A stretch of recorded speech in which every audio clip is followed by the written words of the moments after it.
Bien, buenos días a todos. Espero que esta semana haya sido de mucha satisfacción y de muchos éxitos para todos en sus labores cotidianas.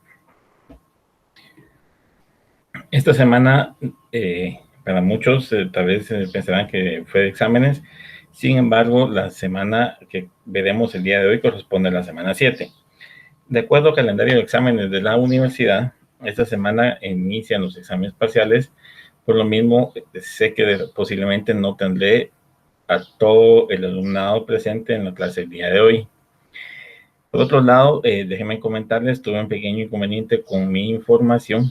Se me dañó el archivo donde estaba la clase de la semana y únicamente tengo con vigencia el archivo que sirvió de guía para el video introductorio de la semana. En virtud de eso, pues iremos haciendo la clase a forma muy general con las diapositivas, ir viendo y leyendo algunas definiciones o algunos conceptos en forma directa. Espero poderles reactivar o rehacer de nuevo la información y de alguna manera, no sé, verificar su contenido para que ustedes puedan tener el acceso a ella.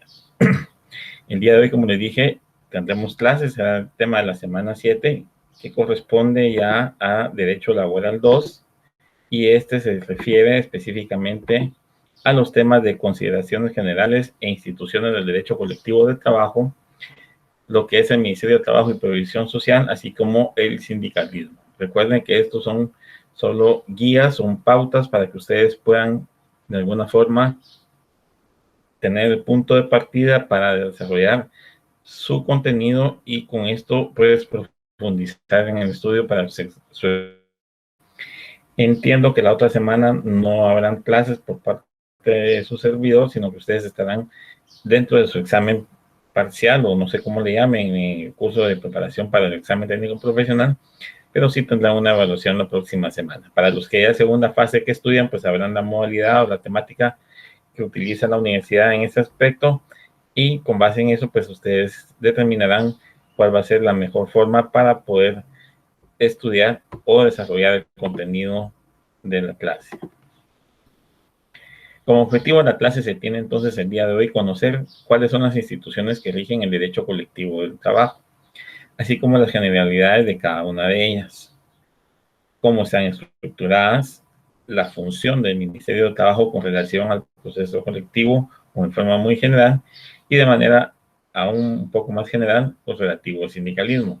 Recuerden que el sindicalismo es un tema muy amplio, bastante complejo para algunos, son cuestiones que de alguna manera hay que desarrollarlas más despacio para irlas comprendiendo en virtud de los antecedentes que se tienen, las definiciones tan variadas que existen, las denominaciones tan diversas que le otorgan algunos tratadistas o autores, así como la forma en que ordinariamente se clasifican, si son blancos, si son rojos, si son amarillos, todos estos tipos de temas que no están incluidos dentro del Código de Trabajo como tal, pues hay que estudiarlos en la doctrina para poder tener una mejor comprensión de lo que es un sindicato, cómo funciona, cuál es el objetivo del sindicato y si de alguna manera en la actualidad, como lo hemos visto, los sindicatos cumplen o no los objetivos para los cuales fueron inicialmente creados. Dentro de las consideraciones generales que veremos desde el aspecto del Código de Trabajo, como lo hemos mencionado anteriormente, se compone de normas sustantivas y adjetivas, es decir, normas que regulan algunas situaciones, que definen algunas situaciones, que son las sustantivas, y las normas adjetivas, que son las que generan esos procesos para solventar las diferencias o las situaciones que puedan ocurrir derivadas de esa relación de trabajo. Las primeras entonces norman los aspectos de la relación laboral, es decir, generan esa definición, esos requisitos, esas características de una relación laboral, cómo inicia, cómo finaliza, las causales de despido, el salario, las vacaciones, los asuetos y todo lo que hayamos visto.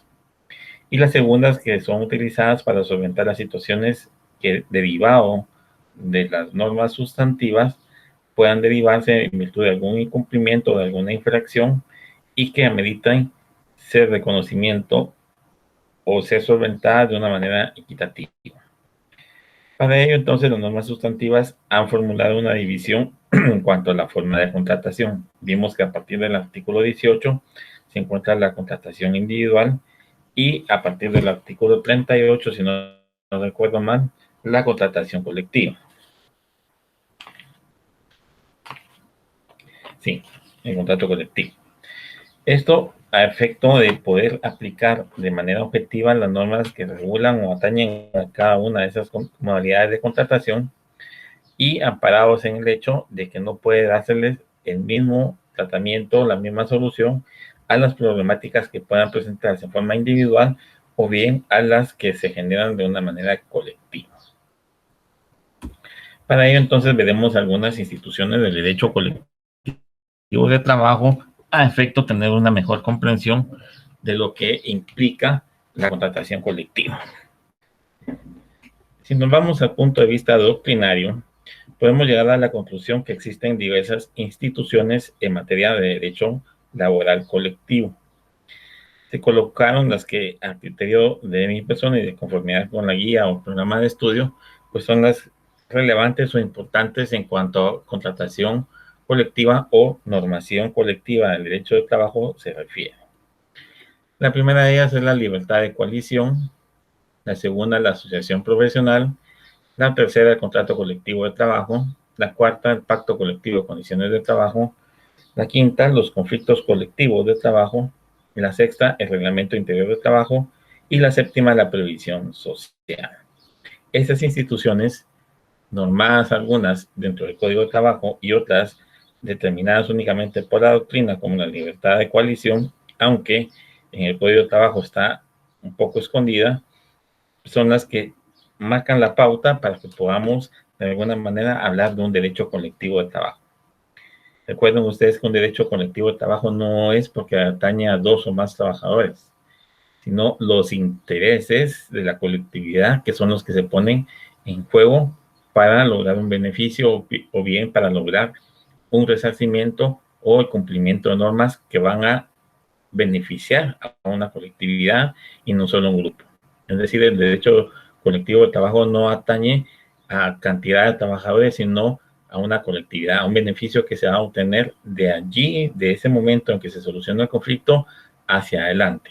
Ese beneficio atañe o va a ser relativo a todos los trabajadores que se encuentran en ese momento o bien a los que en forma posterior puedan incorporarse a un lugar de trabajo donde se haya solventado o generado alguna situación derivada de cualquiera de estas instituciones del derecho colectivo. Es importante hacer mención entonces de que el derecho colectivo de trabajo no se basa únicamente porque hay dos o más trabajadores y por eso le llamamos una colectividad. No, no personaliza, sino que va en beneficio de una colectividad, puede ser un gremio, puede ser un sector económico, el que se va a ver beneficiado por la aplicación o la consecución de alguna institución del derecho colectivo de trabajo. Como les dije, tuve inconveniente con las diapositivas, con la información de esta semana, las tendré que desarrollar de nuevo y de alguna manera pues ver la posibilidad de que ustedes tengan el acceso a ellas. Vamos a empezar entonces con la institución denominada la libertad de coalición.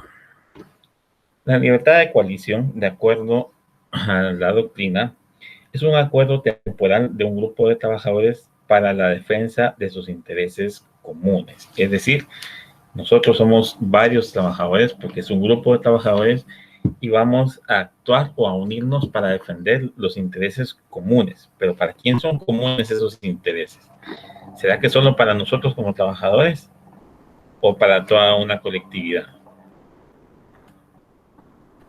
Estos intereses pues son para toda una colectividad y no solo para el grupo de trabajadores que pueda estar vinculado en esa coalición y poder exigir o hacer cumplir normas específicamente relativas a los intereses de este grupo.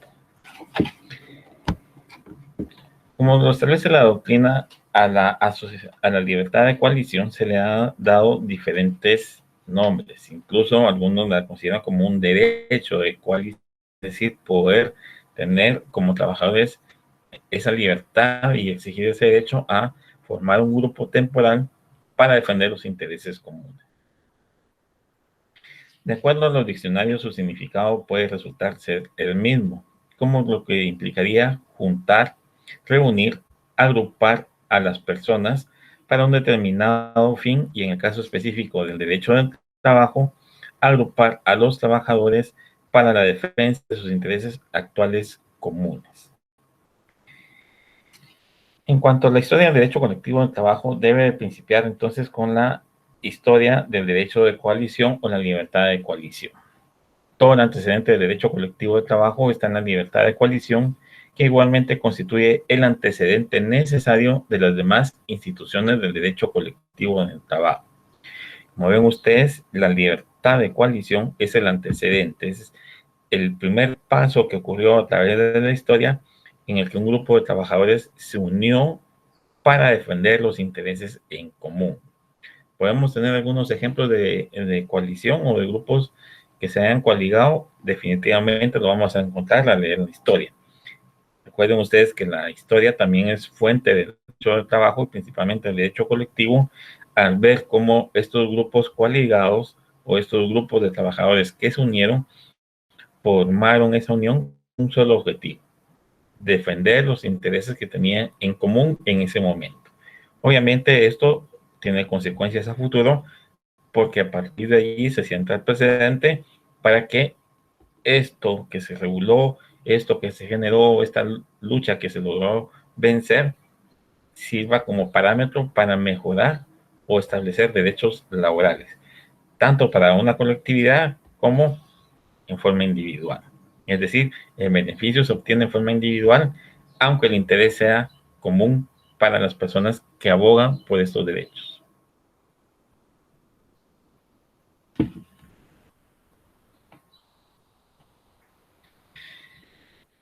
De acuerdo con la doctrina, entonces, la libertad de coalición o el derecho de coalición ha pasado por 4 etapas muy importantes. La primera de ellas, la prohibición. En esta se ha podido establecer que en la Edad Media, cuando se pretendía agruparse como trabajadores, recordemos que en la Edad Media los trabajadores no eran considerados como tal, sino que eran considerados esclavos, eran considerados bienes del que los poseía o los adquiría, y que por eso no se consideraba que tuvieran algún tipo de derecho o alguna situación. Eso, sin embargo, en la Edad Media se caracterizó más bien por la especialidad de las distintas relaciones de trabajo, que se configuran independientemente la una de la otra según la clase de trabajo que se hacía en esa época. Así se encuentra la corporación de panaderos, de zapateros, de sastres, de herreros y demás.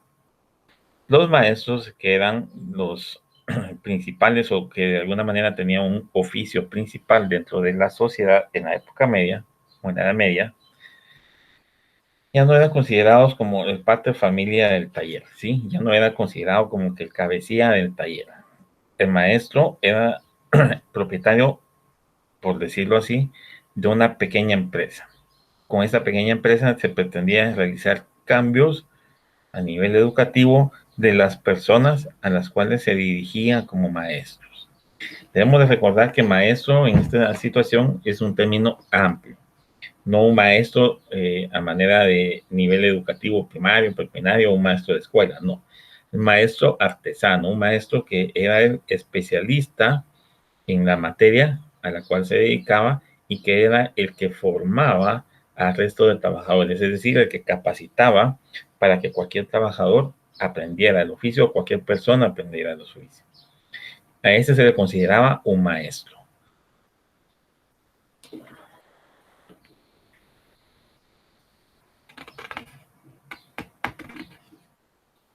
La siguiente etapa, que era la etapa de tolerancia, dio inicio a finales del siglo XIX. En esta inician nuevas actividades que cambiaron las prohibiciones por la tolerancia, y podemos resumirla en 3 situaciones importantes de la historia o acontecimientos importantes de la historia que nos permitieron dar ese giro a que la asociación profesional pudiera ser tolerada no por la sociedad en general, sino por los patronos o por los grupos de la sociedad que de alguna manera se consideraban como patriarcas o como poseedores del capital para poder implementar un trabajo. Las etapas de la tolerancia, como lo establece la ley inglesa de Francis Place en el año 1824, suprimió el carácter delictivo de las asociaciones y de la huelga, y la publicación del Manifiesto Comunista y la Revolución Francesa de 1848. Estas dos situaciones, épocas especiales en la historia, permitieron dos cosas. Una, considerar que el carácter delictivo de las asociaciones debía ser reprimido, debía ser suprimido. ¿Qué implicaba esto? Entonces, aceptar de mejor manera a estos grupos de personas o de trabajadores que defendían sus intereses comunes. Recordemos que para el año 1824, que se iniciaba con la Revolución Industrial, estos cambios eran importantes. Podemos mencionar que como consecuencia de esa revolución industrial se empezaron a fabricar máquinas, ¿sí? Se empezaron a velar por los derechos de los trabajadores, se empezaron con esas asociaciones o coaliciones para defender los intereses comunes. ¿Cuáles eran esos intereses comunes en esa época? Pues efectivamente un salario un poco más digno, o tener un salario, no solo depender de la ayuda o del beneficio que el patrono podía otorgar, sino tener un salario. Permitirse de alguna manera incorporar en cuerpos legales los beneficios que como trabajadores se podían ir obteniendo con el transcurso del tiempo, para que ningún patrono en ese momento o a futuro pudiera perjudicar o dañar a el grupo de trabajadores. Con la segunda etapa, con la segunda fecha, que era la publicación del Manifiesto Comunista, la Revolución Francesa de 1848, esta pues aproximadamente 70 años después de la Revolución Francesa, sin embargo implicaba también un beneficio. ¿Cuál era el beneficio que según el tratadista Mario de la Cueva se exponía con esta situación? Extender el principio de la libertad de asociación a toda Europa. Es decir, ya no solo la ley inglesa los eliminaba como una conducta delictiva o una asociación delictiva, sino que este tipo de asociaciones o de coaliciones podían irse extendiendo a nivel del continente europeo en beneficio o en pro del resto de los trabajadores que en esa época existían a lo largo de toda Europa. Recuérdense que muchas de las instituciones del derecho que tenemos nosotros en Guatemala vienen del derecho romano, algunas situaciones persisten en el derecho sajón o del derecho alemán, pero la mayoría vienen del derecho romano, es decir, nuestro precedente en cuanto a legislación o en cuanto a derechos se refiere, viene o surge de Europa.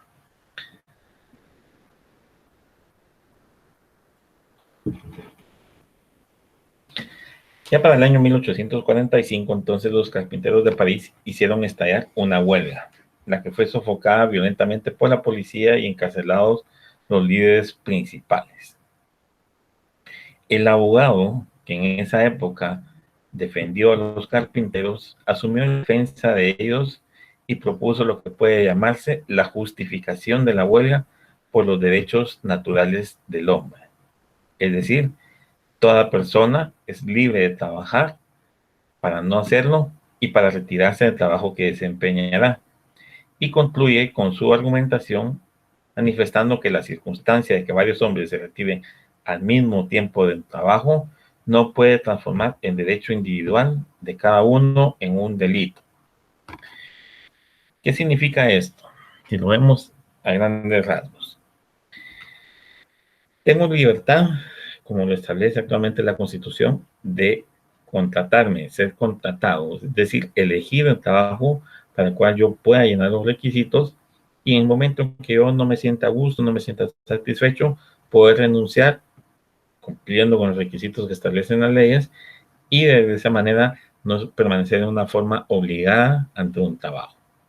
En algunas situaciones, algunas empresas, algunas entidades del Estado les ponen un sinfín de requisitos para uno poder renunciar.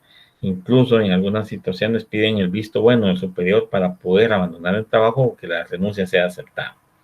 Sin embargo, si nos apegamos a la Constitución y el Código de Trabajo, son requisitos que no existen, que no es obligación cumplirlos y que por lo mismo no nos pueden obligar a permanecer en un lugar de trabajo que no deseamos. Sin embargo, para esa época se consideraba que el hecho de renunciar o dejar de asistir varios trabajadores a un lugar de trabajo o a la sede de trabajo podía ser considerado un delito, es decir, incurrir en una huelga que actualmente pues ya sabemos nosotros que hay huelga legalmente declarada o huelga ilegal y las consecuencias y efectos de cada una de ellas, de acuerdo al Código de Trabajo, pero en esa época la huelga era considerada como un delito. ¿Qué sucedía? Había que reprimir entonces esa huelga y consignar, es decir, llevarse a la cárcel a todos los trabajadores que participaban en ella.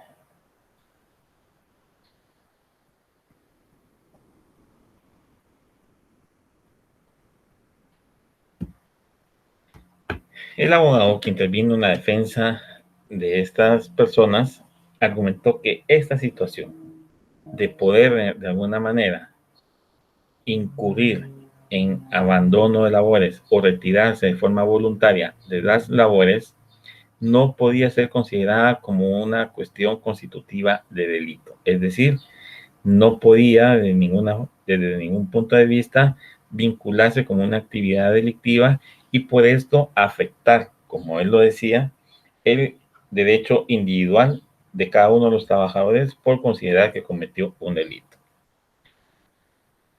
Vamos a un caso práctico, o a un ejemplo práctico.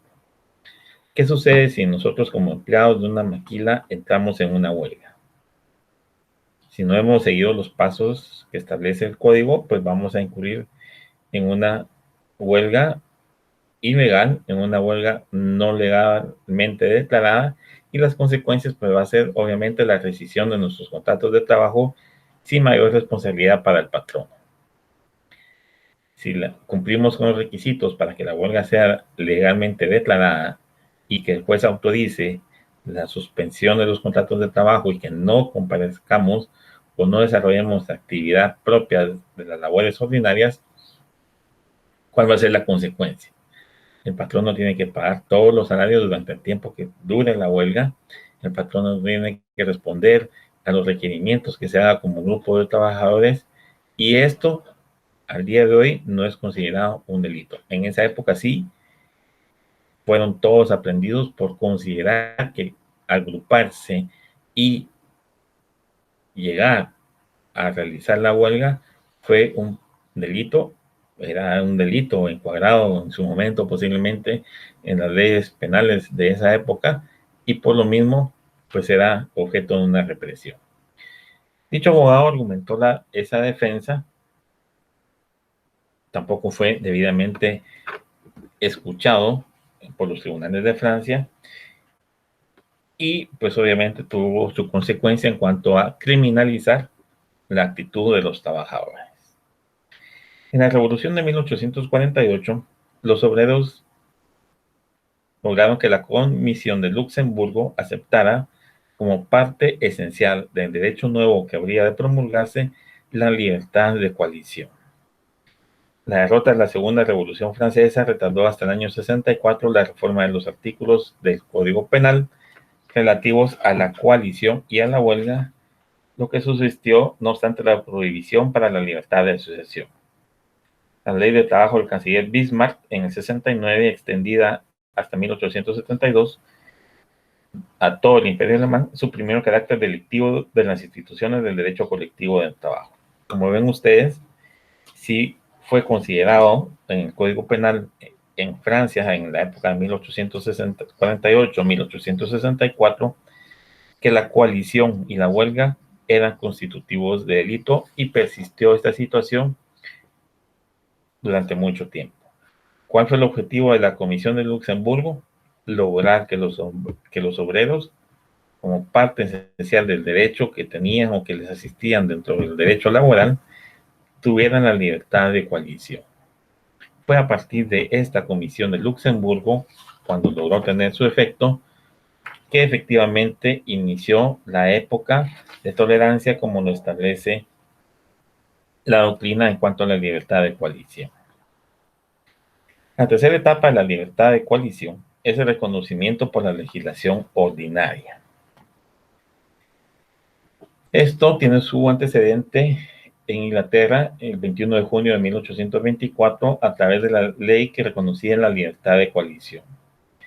En esta ley se estipulaba que esta dejaba de ser un acto prohibido, que ya no se iban a perseguir a los hombres que se coligaban en defensa de sus intereses comunes, pero la huelga y la asociación profesional o sindicato siguieron funcionando de hecho, es decir, no estaban reconocidos legalmente, sino que lo único que se reconoció era que no iban a ser perseguidos por esa libertad de asociarse o de coligarse.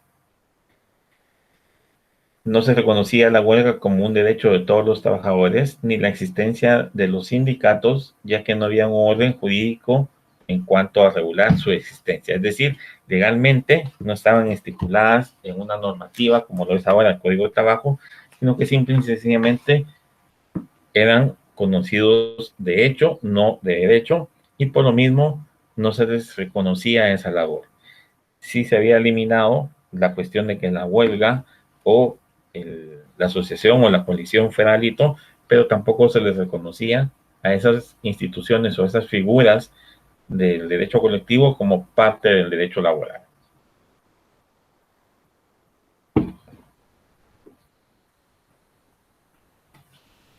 En Dinamarca, la prohibición de coalición fue suprimida hasta en el año 1857. En Francia, en la Revolución del 48, lograron los obreros de la Comisión de Luxemburgo, como ya dijimos, que aceptara la libertad de coaligarse. La ley fundamental del 21 de marzo de 1884, llamada Waldeck-Rousseau, supuso el paso de la tolerancia de hecho al reconocimiento legal. En Alemania, la legalización de la coalición fue más tardía porque fue hasta 1861 y 1863 donde se estableció el antecedente para lograr en 1869 la ley de Bismarck, la cual fue ratificada hasta 1872 para el Imperio Alemán y derogó las antiguas ordenanzas, suprimió las penas para la coalición a efecto de que ésta se persiguiera como un delito y pretendía el mejoramiento de las condiciones de la prestación de los servicios. Esta etapa de reconocimiento de la legislación ordinaria en cuanto al derecho colectivo, la libertad de coalición, es importante como un antecedente en cuanto al punto de partida de esta libertad de coalición.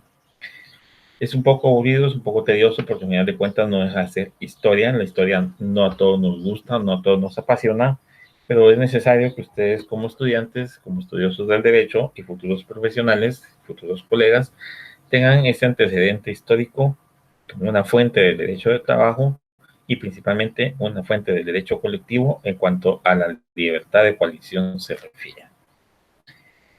Y la cuarta etapa, que es el reconocimiento constitucional de la libertad de coalición.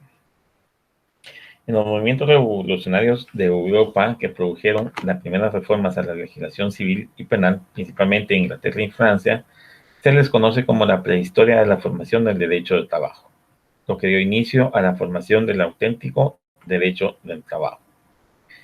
Las constituciones del siglo XIX reconocieron el principio de la libertad del trabajo como consecuencia del espíritu individualista y liberal que en ellas privó. Las constituciones del siglo XIX solamente ofrecen el principio de la libertad del trabajo como consecuencia de ese espíritu individualista liberal. Sin embargo, fue hasta la Constitución Mexicana de 1917, que ya mencionamos en una clase anterior, donde se estableció el derecho de trabajo y este se eleva a la categoría de derechos sociales protegidos por la Constitución. Esto deviene en un cúmulo de garantías sociales incluidas en un ordenamiento jurídico y que aseguraba a toda persona que prestaba un servicio personal tener y poder exigir esos derechos. En el derecho específico de coalición deriva su reconocimiento internacional en la tercera Conferencia Internacional del Trabajo celebrada en la Convención de Ginebra, que también la vimos como un antecedente, en el año de 1921. En esta se estableció entonces la libertad de coalición y de asociación profesional.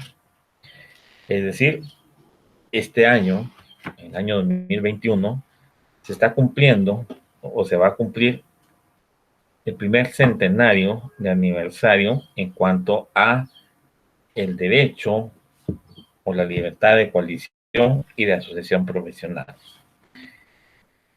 Si ustedes toman nota de la historia, en 1789, con el inicio de la Revolución Francesa, todo lo que sucedió en el centenario de 1800 y lo que inició en 1900 con la Constitución Mexicana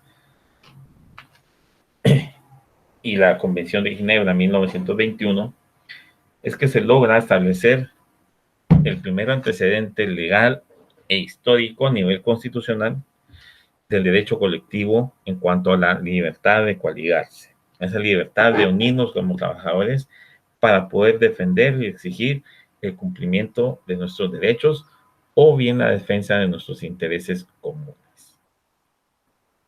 Esto es en cuanto a la libertad de coalición.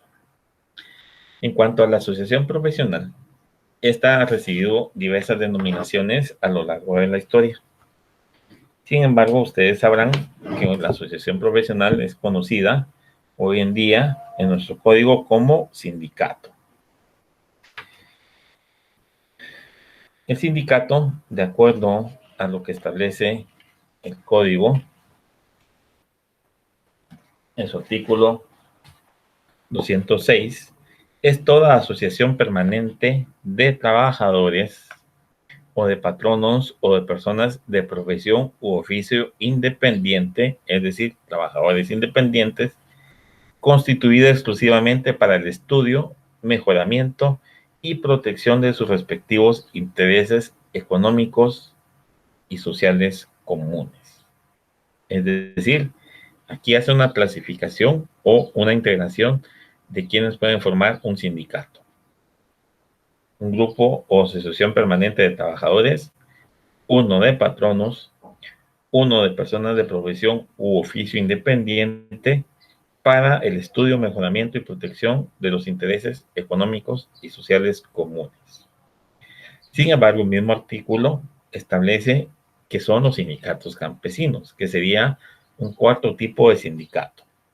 Los sindicatos campesinos son los constituidos por trabajadores campesinos o patronos de empresas agrícolas o ganaderas o personas de profesión u oficio independiente, cuyas actividades y labores se desarrollan en el campo agrícola o ganadero. Fuera de un sindicato campesino dejan los sindicatos urbanos, que son los comprendidos en él. Es decir, si lo vemos de esta forma o de otra manera, tenemos dos tipos de sindicatos, los urbanos y los campesinos.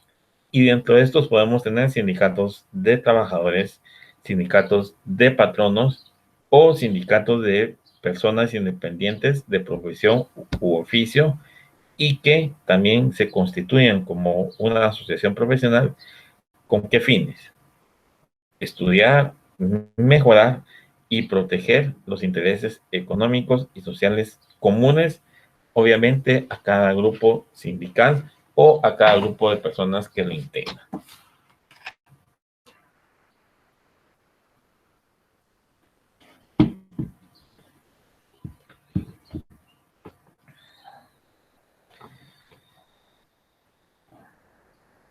¿Cuál es la naturaleza jurídica de los sindicatos?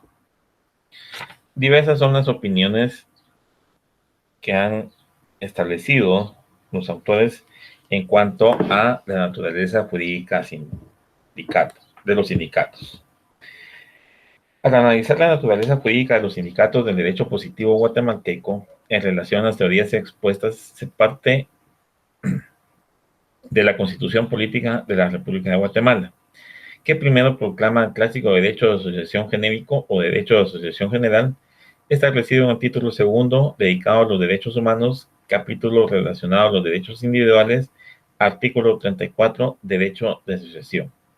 Y luego reconoce en forma independiente y específica el derecho de sindicación o derecho de asociación profesional en el capítulo segundo, derechos sociales, sección octava, relativa al trabajo, artículo 102, derechos sociales mínimos de la legislación del trabajo, derecho de sindicalización libre de los trabajadores. Veamos dichos artículos. Artículo 34. Si ustedes dan lectura al artículo 34, efectivamente se van a percatar de que establece el derecho o la libertad de asociación, pero en forma muy general. Derecho de asociación. Se reconoce el derecho de libre asociación. Nadie está obligado a asociarse ni a formar parte de grupos o asociaciones de autodefensa o similares, se exceptúa el caso de la colegiación profesional.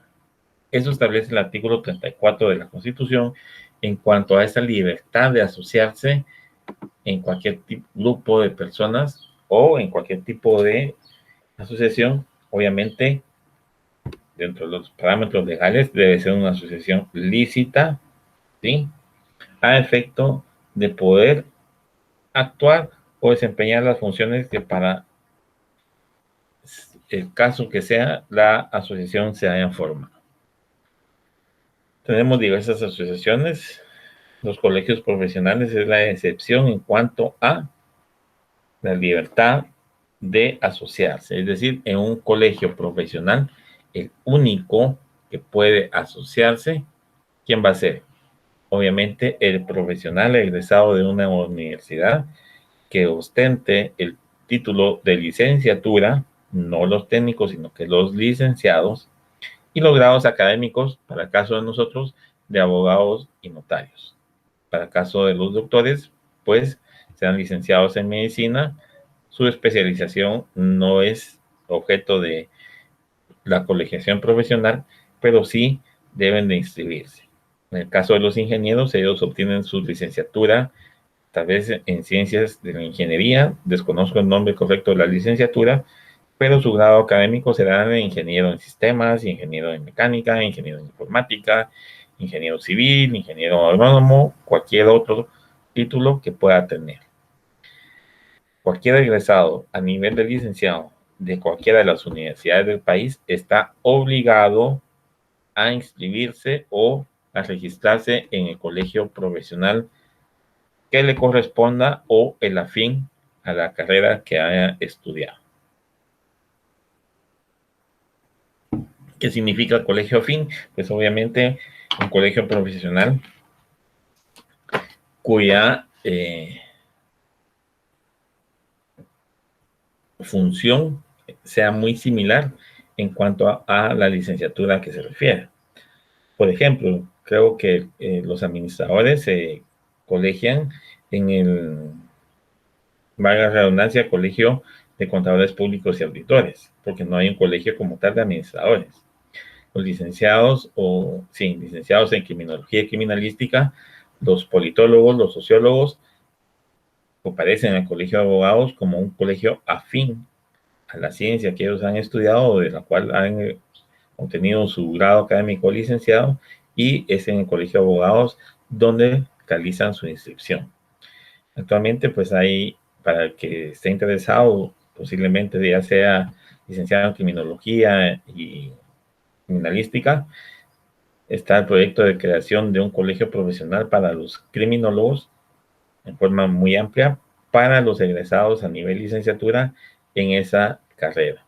Es decir, si no lo conocían, sería bueno que se abocaran a las instancias correspondientes. Creo que en el Colegio de Abogados hay alguien que pueda dar información. En el Congreso también se está gestionando la creación de ese nuevo colegio y hay un grupo de profesionales de esa carrera que tienen interés en generar o de crear su propio colegio profesional. Luego nos remite también la doctrina al antecedente regulado en el artículo 102. Ese es un precepto constitucional que nos establece específicamente la libertad de asociarnos en materia laboral. El artículo 102 establece derechos sociales mínimos de la legislación del trabajo. Y esto está establecido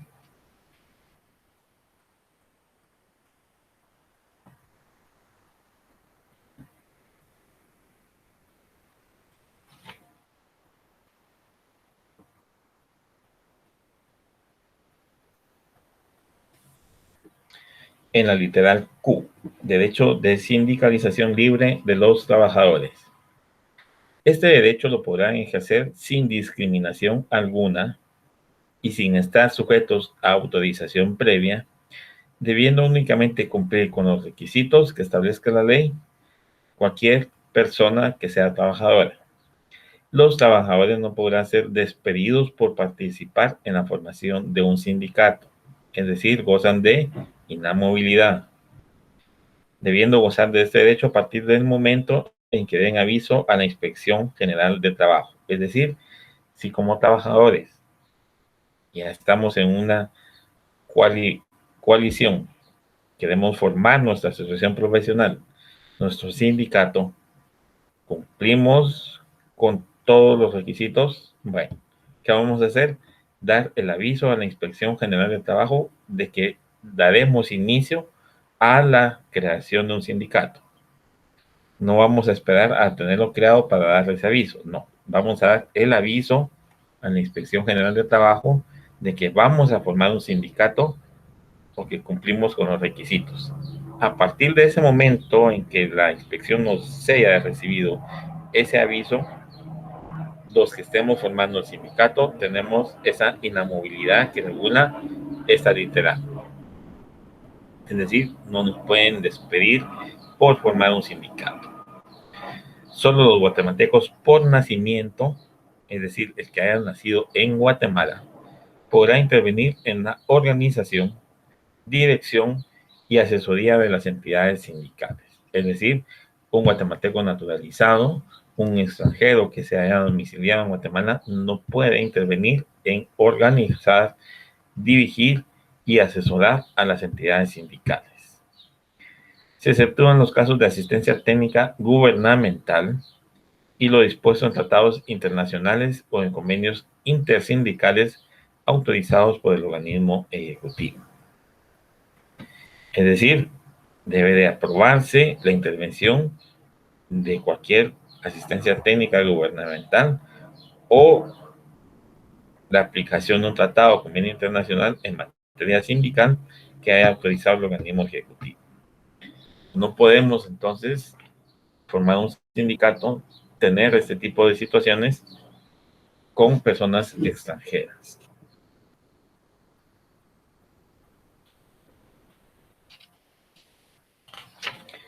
Esto en cuanto al sindicato se refiere, que regula la Constitución.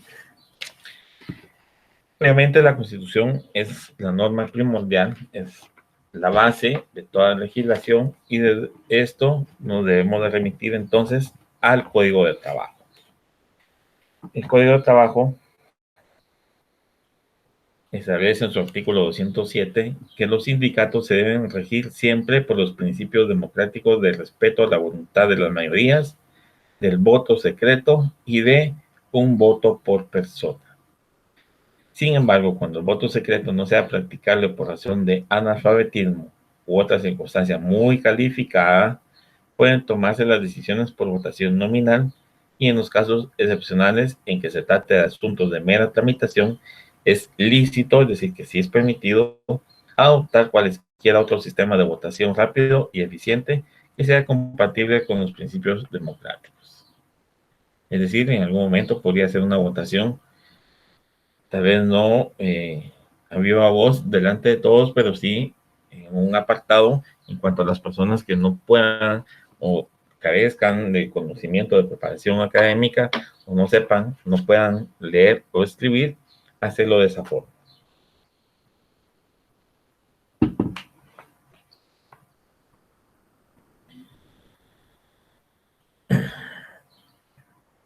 Se prohíbe a los sindicatos conceder privilegios especiales a sus fundadores, personeros, ejecutivos o consultores sea por razón de edad, sexo, antigüedad y otra circunstancia, salvo las ventajas que sean inherentes al correcto desempeño de sus funciones o cargos sindicales.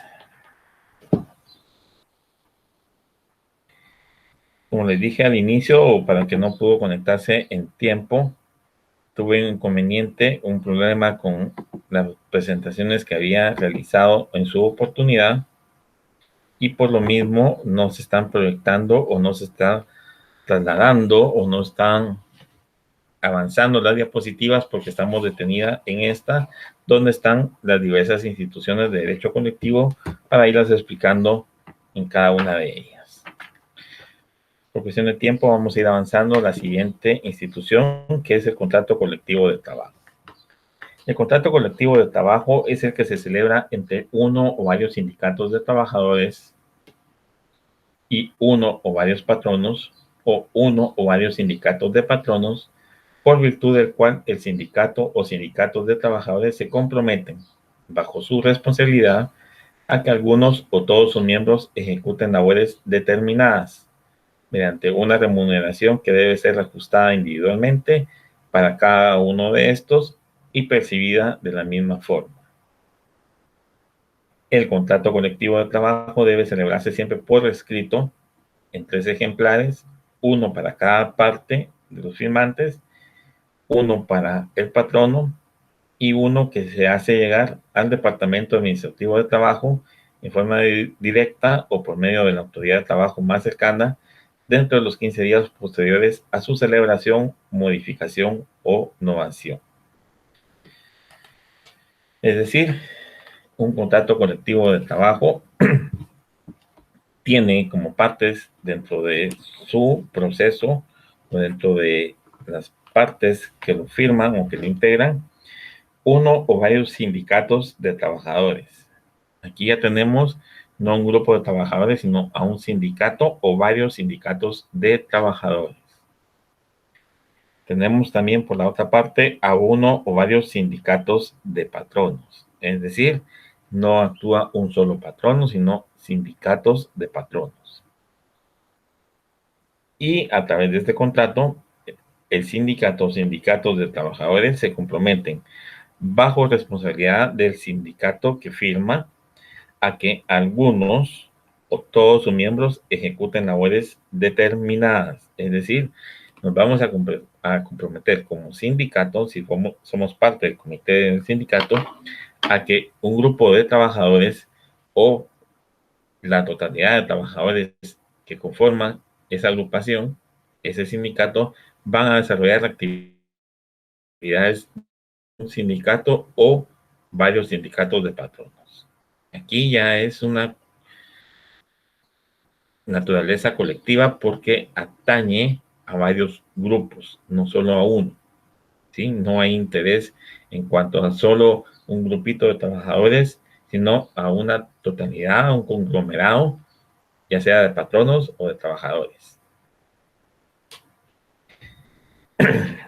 Esta labor obviamente va a ser remunerada en una forma ajustada individualmente para cada uno de estos y percibida de la misma forma. Es decir, acá en este tipo de contratos se establece el salario que cada uno de los trabajadores va a desempeñar y este va a ser cancelado de forma individual. Es decir, no va a cancelar el patrono, el sindicato de patronos o sindicatos de patronos al sindicato de trabajadores o sindicatos de trabajadores. No, aquí la remuneración va a ser dada en forma personal e individual a los trabajadores que forman parte de ese sindicato y que van a ser los encargados de realizar las actividades previamente determinadas.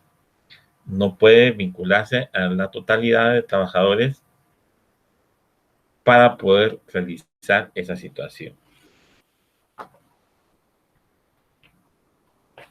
En todo contrato colectivo de trabajo deben expresarse el nombre completo de las partes que lo celebran, la empresa o sección de la empresa que va a intervenir o en la cual se van a ejecutar los trabajos, el lugar de trabajo que se abarque y las demás estipulaciones de los contratos escritos individuales de trabajo.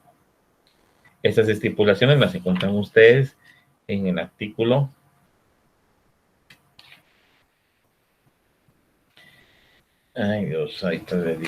28, 29.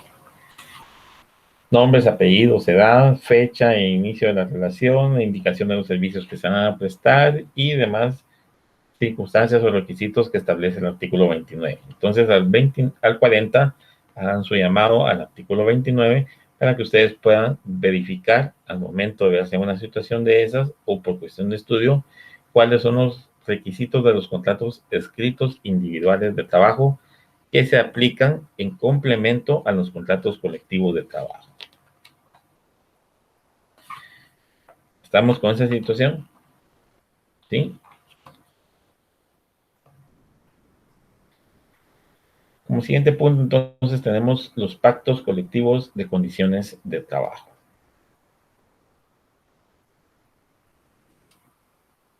¿Qué son los pactos colectivos de condiciones de trabajo?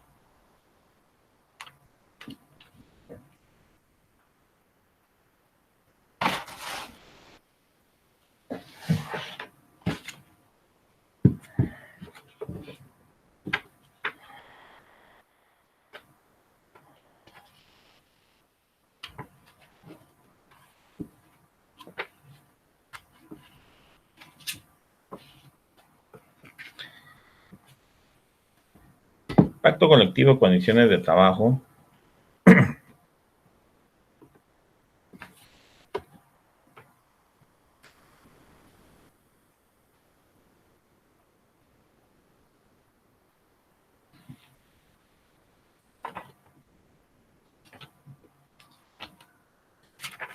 permítame, joven, que se me perdió la página.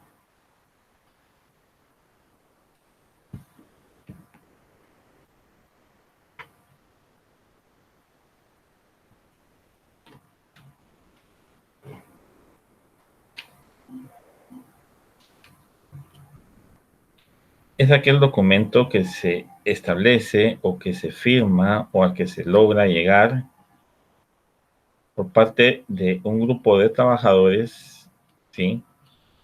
Y un patrono a efecto de establecer las condiciones que van a regir en una relación laboral.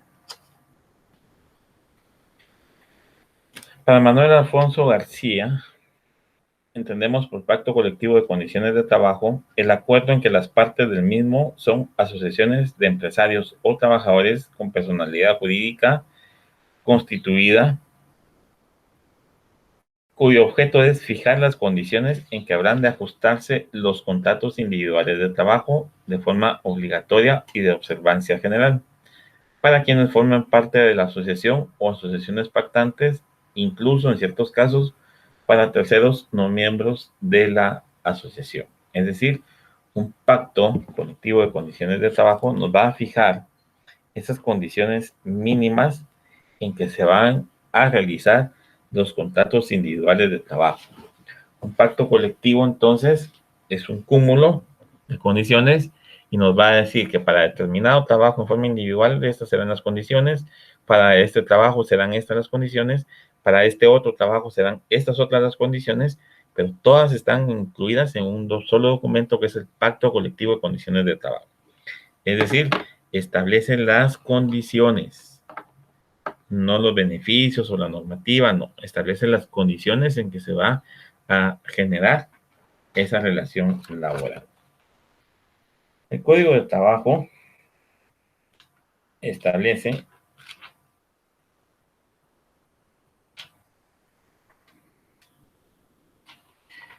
en cuanto a pactos colectivos de condiciones de trabajo ciertas circunstancias.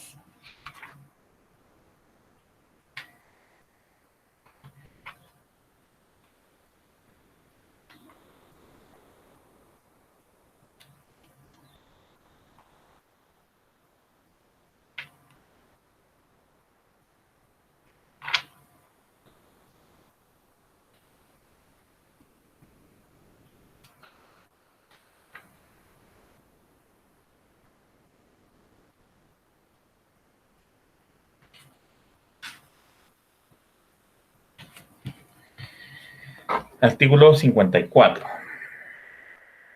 Perdón, este es el de industria. Artículo 49. Pactos colectivos de condiciones de trabajo.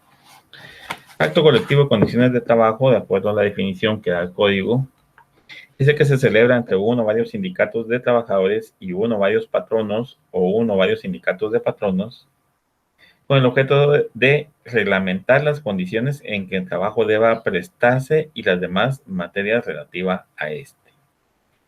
Tiene carácter de ley profesional, es decir, obliga a las partes que lo firman y a sus normas deben de adaptarse todos los contratos individuales o colectivos existentes o que luego se realicen en las empresas, industrias o regiones que afecten. Las disposiciones del artículo 45 a 52 inclusive son aplicables al pacto colectivo de condiciones de acuerdo a la naturaleza esencialmente normativa de esa situación. El pacto colectivo de condiciones de trabajo, de acuerdo a la clasificación que hace el Código de Trabajo, establece disposiciones generales y pactos colectivos de empresa o de centro de producción determinado a partir del artículo 49 y pactos colectivos de industria, de actividad económica o región determinada a partir del artículo 54. Aquí no define qué es un pacto, pero sí establece que para que el pacto colectivo se extienda con fuerza de ley para todos los patronos y trabajadores sindicalizados o no de determinada rama de la industria, actividad económica o región del país, es necesario cumplir con algunas situaciones.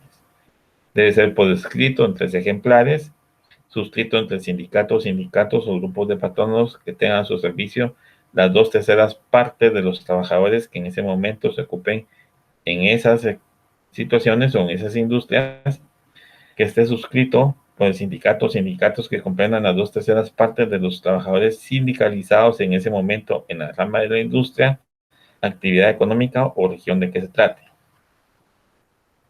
Y cualquiera de las partes puede dirigir una solicitud por escrito al Ministerio de Trabajo y Previsión Social para que, si así lo considera el organismo ejecutivo, cree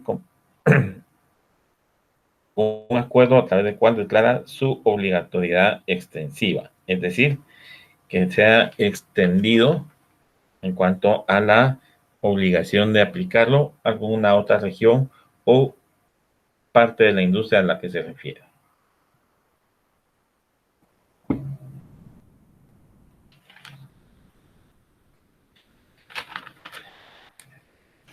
La siguiente son los conflictos colectivos de carácter económico-social. ¿Qué es un conflicto? Partamos por allí. ¿Qué es un conflicto? Un conflicto colectivo, ¿qué implicaría entonces? Si un conflicto es un pleito, es una diferencia, es una discusión, ¿qué implicaría un conflicto colectivo? ¿Alguno tiene idea de qué aplica un conflicto colectivo? El conflicto colectivo, entonces, de acuerdo con la definición doctrinaria,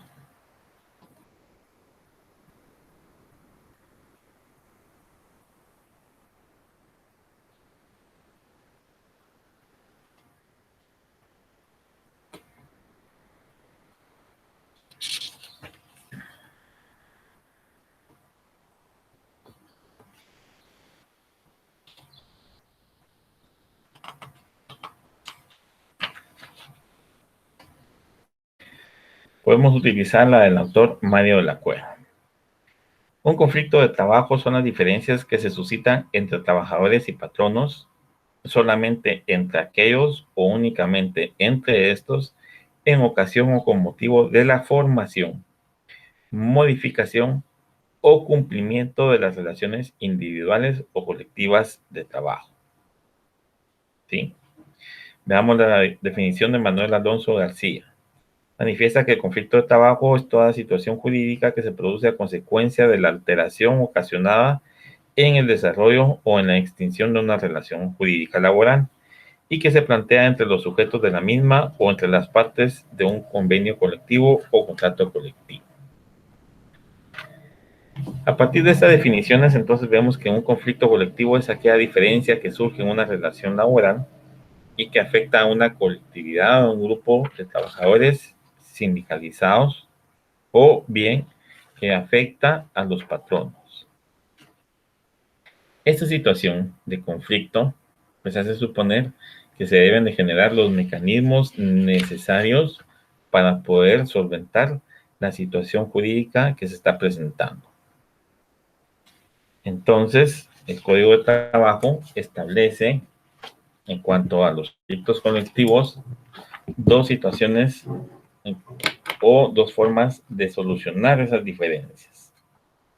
La primera de esas situaciones es el arreglo directo y la segunda, la conciliación. Todo conflicto colectivo de carácter económico-social, de acuerdo al Código de Trabajo, debe solventarse por un arreglo directo o bien por la conciliación. Una vez realizados dichos procedimientos, se verá la necesidad de que pueda ser necesario poder resolver esas diferencias a través del arbitraje.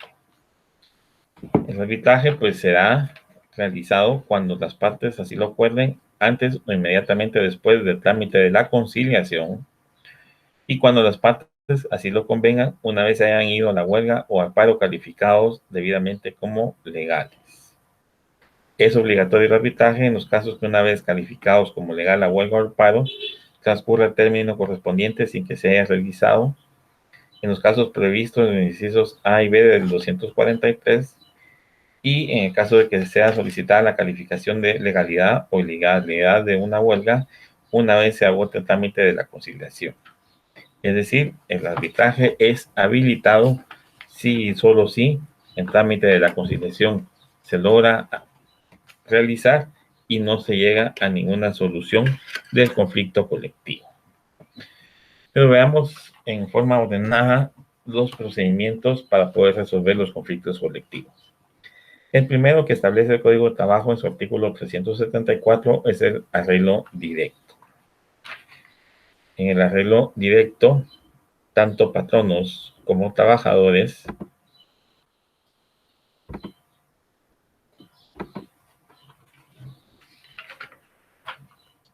tratarán de resolver sus diferencias por medio del arreglo directo, con la sola intervención de ellos o con la de cualesquiera otros amigables componedores. Es decir, aquí no interviene ninguna autoridad, ni administrativa ni judicial, en materia laboral, sino que simple y sencillamente patronos y trabajadores o delegados de estos se sientan a platicar para tratar de solventar ese conflicto colectivo, ya sea que ellos intervengan solos o bien que cualquiera o ambas partes traten de convocar o de proponer a amigables componedores, es decir, personas que no tienen ningún interés, que no pertenecen a ninguna de las dos partes, sino que simplemente van a mediar o a ser los encargados de mediar entre uno y otro para una correcta solución del conflicto.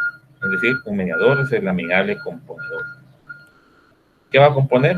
Pues la diferencia que existe y que motivó el conflicto. Al efecto, entonces, los trabajadores pueden constituir consejos o comités ad hoc. Aquí es donde se incurre en la figura de comité ad hoc, que es decir, un comité adecuado para la solución del conflicto.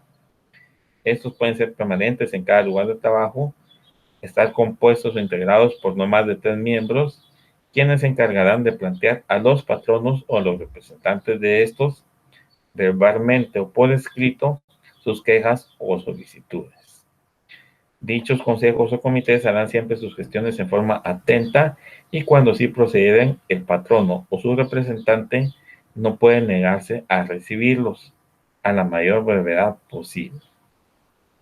Es decir, trabajadores podemos generar un comité ad hoc, es decir, constituir un consejo o un comité adecuado para la solución del conflicto, hacerle llegar al patrono o al representante que éste haya designado las peticiones, quejas o solicitudes, siempre en una forma cordial, una forma atenta, sin generar una mayor fricción o que esto vaya a incrementar el conflicto que se está generando. Cuando las negociaciones entre patronos y trabajadores conduzcan a un arreglo, se levantará acta de lo acordado y se enviará copia auténtica a la Inspección General del Trabajo, es decir, con firmas autenticadas. Esto 24 horas posteriores a la firma de dicha acta. La remisión es la obligación de los patronos o, en su defecto, los trabajadores, que sean directamente el envío o por medio de la autoridad política o de trabajo local. Cada vez que se forme uno de los consejos o comités de que habla el artículo 374, sus miembros lo informarán así a la Inspección General de Trabajo mediante una nota que suscribirán y enviarán dentro de los 5 días siguientes a su nombramiento. Es decir, bueno, ya somos un sindicato, surge algún conflicto colectivo de carácter económico-social, vamos a hacer nuestras peticiones al patrono, pero para concretizarlas y que no sea un relajo, vamos a generar un comité ad hoc, es decir, un consejo o miembros, trabajadores que van a comparecer y que van a ser nuestra voz, ¿sí? Una vez electos sus miembros y generado el comité ad hoc, se debe dar aviso a la Inspección General del Trabajo dentro de los 5 días siguientes. Este comité comparece, hace sus solicitudes, sus quejas en forma atenta, en forma amable, y si se llega a un arreglo con los patronos, el patrono o el representante de estos, se va a fraccionar un acta. Esa acta será firmada por los integrantes del comité, por el patrono o los representantes de este, y dentro de las 24 horas siguientes se debe remitir una copia o firma autenticada a la Inspección General del Trabajo. Esto para que ellos tengan conocimiento de que había un conflicto, se generó un comité, se les dio el aviso del comité de quien lo integraba y de la solución que se llegó como parte de ese arreglo directo de un conflicto colectivo de trabajo. La segunda situación o la segunda forma de solución es la conciliación. Y en el artículo 377 se establece que cuando en un lugar de trabajo se produzca una cuestión susceptible de provocar una huelga o paro, aquí la conciliación es cuando exista una situación que pueda generar una huelga o paro. Los interesados, si se trata de patronos o de trabajadores no sindicalizados, elaborarán y suscribirán un pliego de peticiones en el que, asimismo, designarán 3 delegados que conozcan muy bien las causas que provocan ese conflicto y a quienes se les conferirá en el propio documento poder suficiente para firmar cualquier arreglo en definitiva o simplemente ad referendum, es decir, algo que nos sirva de referencia. Si se trata de patronos o trabajadores sindicalizados, la Asamblea General de la organización, de conformidad con lo previsto en este código, en los estatutos, será la que acuerde el planteamiento del conflicto correspondiéndole la representación del sindicato al comité ejecutivo en pleno o a 3 de los miembros que designen la Asamblea General. Es decir, aquí ya entramos en una negociación, aquí vamos a conciliar. ¿Por qué? Porque existen cuestiones que pueden motivar o una huelga o provocar un paro. El arreglo directo es cuando existan diferencias, cuando existan solicitudes, quejas que plantea el patrono y que podemos solucionar. Aquí las situaciones que generan o que ponen en riesgo la posibilidad de una huelga por parte de los trabajadores o un paro por parte de los patronos van a ser conciliadas. Existe un procedimiento para la conciliación que por razón de tiempo no vamos a poder entrar a solventar o a explicar, pero que ustedes podrán ver en las diapositivas que se van a realizar de nuevo para el efecto. Si se agota la conciliación y no se llega a una forma conveniente para ambas partes o bien no se cumple con esta, entramos a lo que es entonces el arbitraje. Procede cuando las partes así lo acuerden antes o inmediatamente después del trámite de la conciliación o cuando las partes así lo convengan una vez se hayan ido a la huelga o al paro debidamente calificados como legales.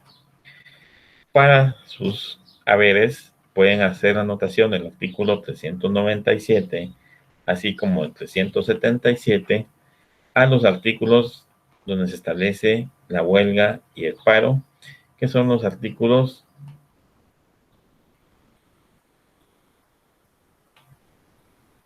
Ahorita se los hago ver.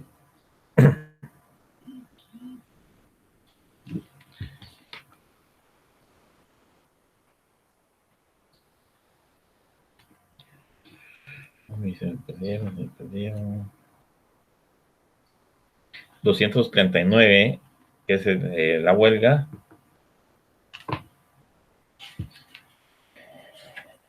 y 245 el artículo del paro. Es decir, en su artículo 377 y su artículo 397 hagan sus llamados al artículo 239 y 245 y viceversa para poder tener de alguna forma esa conexión lógica dentro de su código de trabajo que les ayude más adelante para el examen técnico profesional y el ejercicio de la profesión. La otra institución que se genera acá es el Reglamento Interior del Trabajo, que ya vimos que se debe generar cuando existen más de 10 trabajadores en forma permanente, que se debe remitir un proyecto a la Inspección General de Trabajo por parte del patrono y que una vez aprobado el patrono tiene la obligación, antes de la entrada en vigencia, de por lo menos 15 días antes, de darle a conocer a sus trabajadores las disposiciones del Reglamento Interior del Trabajo. ¿Qué se regula en el Reglamento Interior del Trabajo? Ustedes ya lo saben, ya lo han visto. Creo que es el artículo 157, si no estoy mal. No, bueno, está un poco más para allá.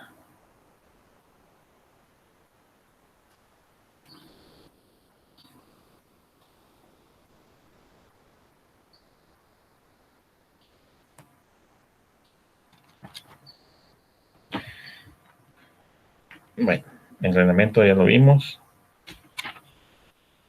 Es cuestión que ustedes retomen su estudio para...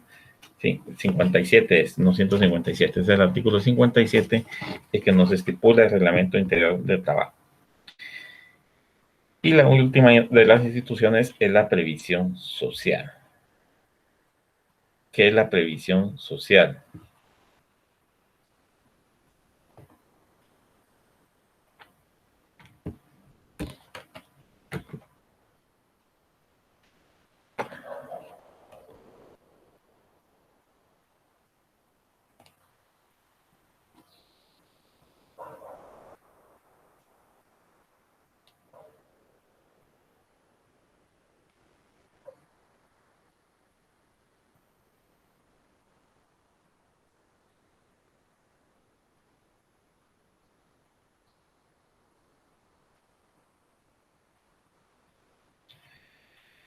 De acuerdo con Mario de la Cueva, la previsión social es un derecho humano hecho por y para el hombre y su propósito es resolver integralmente el problema de las necesidades del trabajador, las que no son solamente del presente, sino del futuro. El nuevo concepto de la sociedad y de la solidaridad social. La sociedad no es una creación artificial, sino un organismo natural cuyas leyes primordiales son la ayuda, la solidaridad y la cooperación.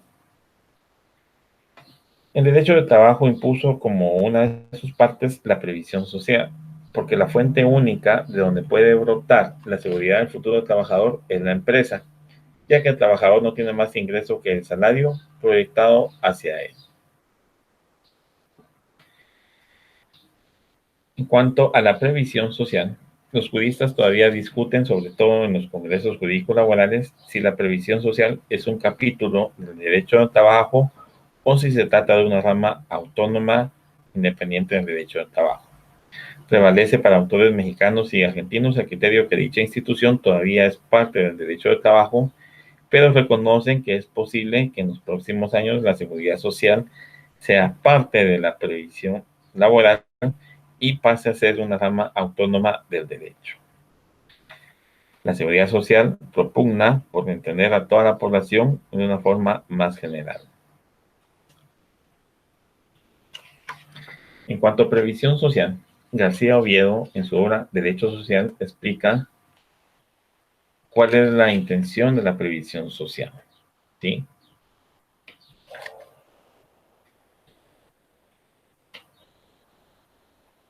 Y es interesante para García Oviedo establecer el criterio que mantiene Mario de la Cueva en cuanto a la previsión social. Este establece que es la política y las instituciones que se proponen contribuir a la preparación y ocupación del trabajador, a facilitarle una vida cómoda e higiénica y asegurarle contra las consecuencias de los riesgos naturales y sociales susceptibles de privarle de su capacidad de trabajo y ganancia. Si tomamos en cuenta estas definiciones en cuanto a la previsión social, la definición de Mario de la Cueva y lo que hemos visto en cuanto a las funciones de higiene y seguridad o salud y seguridad ocupacional, esto es parte de la previsión social. Dentro de las principales actividades e instituciones que comprende la previsión social, tenemos la educación y capacitación profesional de los trabajadores. Recuerden que de acuerdo a los reglamentos que vimos, es obligación del patrono capacitar a su personal para el uso y manejo de maquinaria y equipo o para el desempeño de las funciones para las cuales fue contratado. La colocación de los trabajadores, la habitación de los trabajadores, que está regulado dentro del reglamento que ha emitido para el efecto el ICS, la recreación de los trabajadores, la higiene y seguridad en el trabajo, el riesgo profesional de adquirir enfermedad profesional, que también está regulado en los reglamentos, y los infortunios o accidentes de trabajo.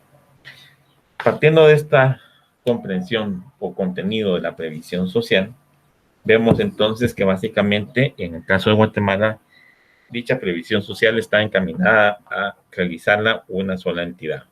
Esta es el Instituto Guatemalteco de Seguridad Social, o bien el ICS, como lo conocemos para poder abreviar un poco el nombre. ¿Qué pasa si entonces dicha entidad o dicha institución no cumple con sus funciones? Podemos entonces obligarlos a cumplir a través de un proceso planteado ante los órganos jurisdiccionales. El artículo 414 establece que si requerido el Instituto Guatemalteco de Seguridad Social para el pago de un beneficio se niegue formalmente y en definitiva, debe demandarse a aquel por el procedimiento establecido en el juicio ordinario de trabajo previsto en el presente código. Entonces, en el 414, hagan su llamado a qué artículo, al artículo 321, que es donde inicia el procedimiento ordinario en materia laboral. El 414 es muy específico porque establece que es en caso de que se haya requerido el pago de un beneficio y este se niegue formalmente y en definitiva.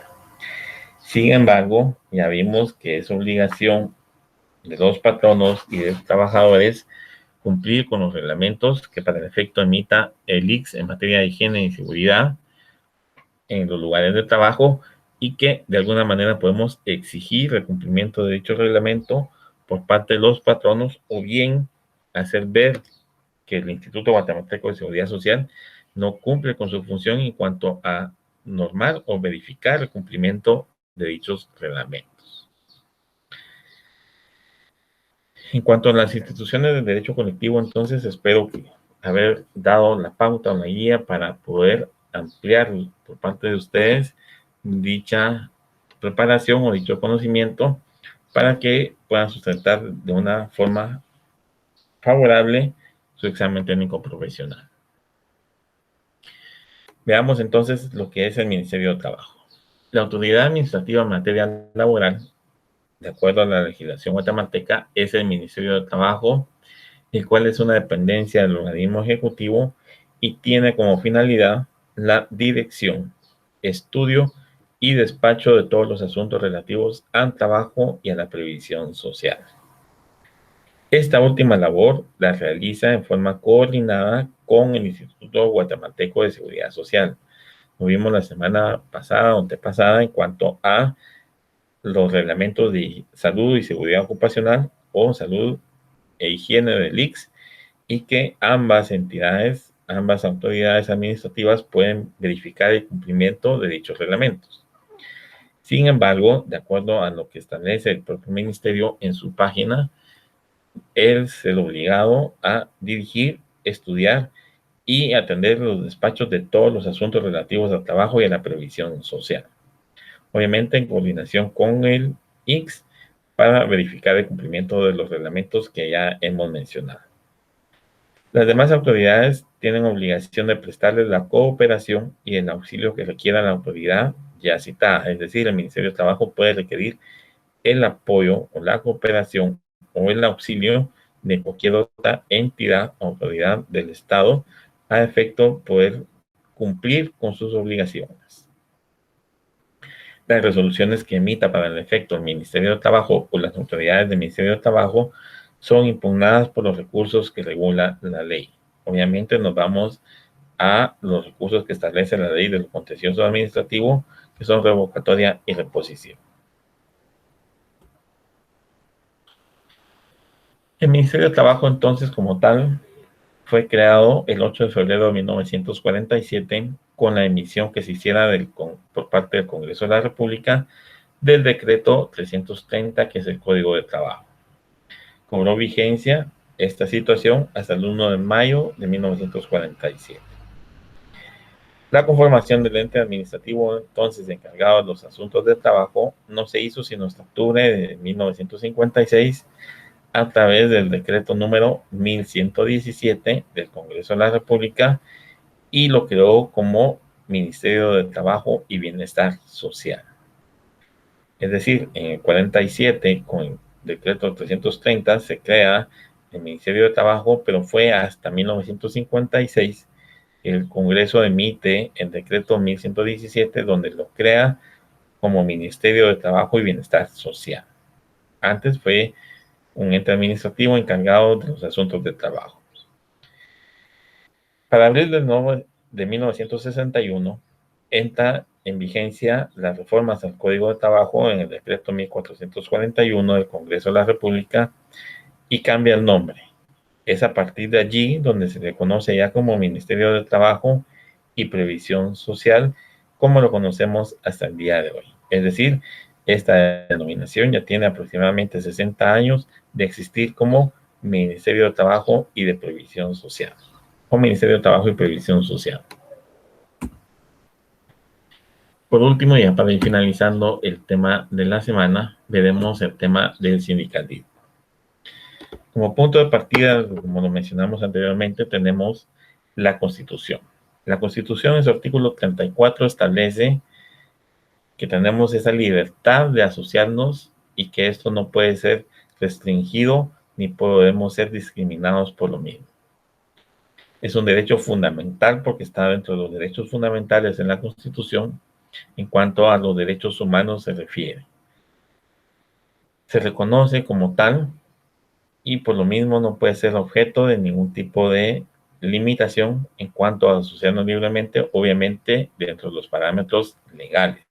Una asociación delictiva pues ya tendrá sus consecuencias en el ámbito penal. Y en el artículo 102, que se regula como un derecho social al que se establece en la literal Q específicamente, que los trabajadores tienen libertad de ejercer su derecho a la sindicalización.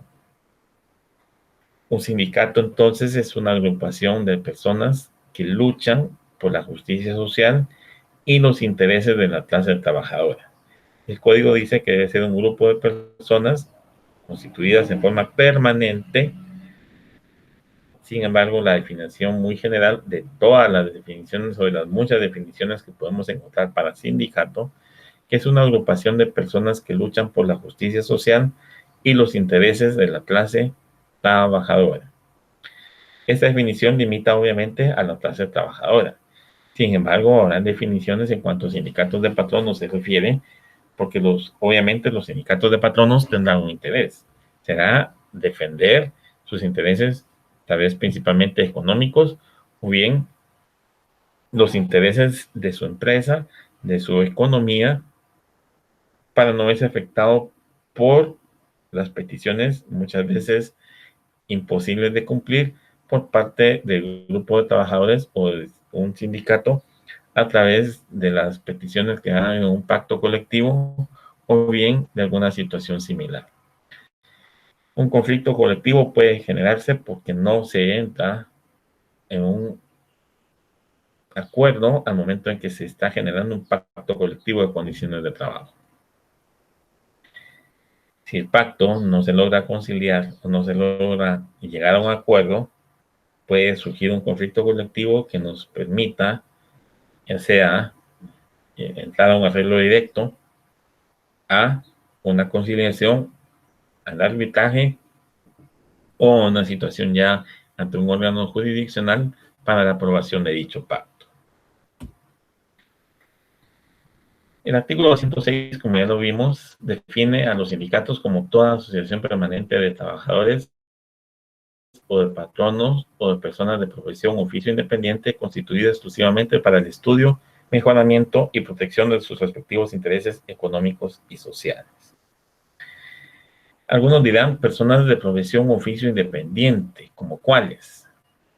Pues en Guatemala existen sindicatos de zapateros, sindicatos de vendedores de economía informal, sindicato de panaderos, sindicatos de carpinteros y de cualquier otra profesión o oficio independiente que no tenga un patrono definido, pero que como trabajadores o personas que se dedican a ese arte, a esa profesión o a ese oficio, puedan formar un sindicato, es decir, una asociación permanente debidamente inscrita. ¿Para qué?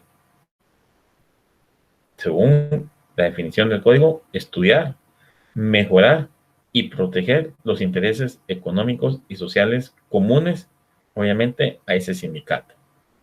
No pueden ser intereses sociales o económicos comunes los de un sindicato de panaderos a un sindicato de trabajador agrícola o a un sindicato de músicos. No pueden ser los mismos intereses económicos y sociales. Por eso se hace esa clasificación en cuanto a profesión u oficio independiente, incluso como personas que pueden formar un sindicato. No dice que deben de ser directamente trabajadores, no, personas de profesión u oficio independiente. Es decir, no está sujeta a un trabajo. Obviamente, como lo vimos, también está la clasificación en cuanto a lo que son rurales o son campesinos, y que los campesinos pues están constituidos por trabajadores campesinos o patronos de empresas agrícolas o ganaderas o personas de profesión u oficio independiente cuya labor se desempeña en el campo agrícola o ganadero. Un ejemplo podría ser entonces el sindicato de lecheros, un sindicato de ganaderos, un sindicato de productores de queso, en fin, cualquiera que sea la agrupación, personas o trabajadores de profesión o oficio relacionados con actividades agrícolas o ganaderas. Sindicato de los recolectores de café, por ejemplo, es una actividad agrícola. Sindicato de los recolectores de caña, ¿sí? Este tipo de personas, sean trabajadores o personas independientes, pueden formar un sindicato tendiendo a la profesión u oficio que desempeñan. Ya para ir finalizando con el tema de la semana, se colocan acá entonces las 10 interrogantes que, como se ha venido colocando semana a semana, son las que sirven de sustento o de base o de guía para la evaluación que les van a formular por parte de la universidad. Esta evaluación, obviamente, o esta semana, este contenido, dentro de los exámenes que se realicen para el segundo parcial. Estos no vienen para el examen de la próxima semana, aunque si bien es cierto, estamos viendo antes del examen el contenido de esto, en cuanto a derecho colectivo se refiere, este tema ya es parte de su segundo parcial y por lo mismo no entrará, hasta donde tengo entendido por parte de la universidad, el tema que vimos hoy. La primera pregunta se relaciona con las instituciones de derecho colectivo que representan la Organización Permanente de Trabajadores en defensa de sus intereses. Como ven ustedes, se les da una definición y ya ustedes verán cuál de esas instituciones es la que se asemeja o comprende esa definición. La mayoría de preguntas van encaminadas al derecho colectivo, también al Ministerio de Trabajo y al sindicato. Espero, como ya les dije al inicio, que en el transcurso de la semana pueda poder realizar de nuevo las presentaciones en cuanto a este tema se refiere. Tuve inconveniente, desafortunadamente no no pude de alguna manera ponerlo antes de la clase del día de hoy, pero espero que la próxima oportunidad que nos veamos ya esté solventada esa situación y que no se vuelva a presentar. Se agradece la atención prestada a este humilde servidor. Espero que tengan un fin de semana pues placentero y que la próxima semana sea de bendiciones y de éxitos en sus labores diarias. Muchas gracias de nuevo por la atención. Que tengan el mejor de los días.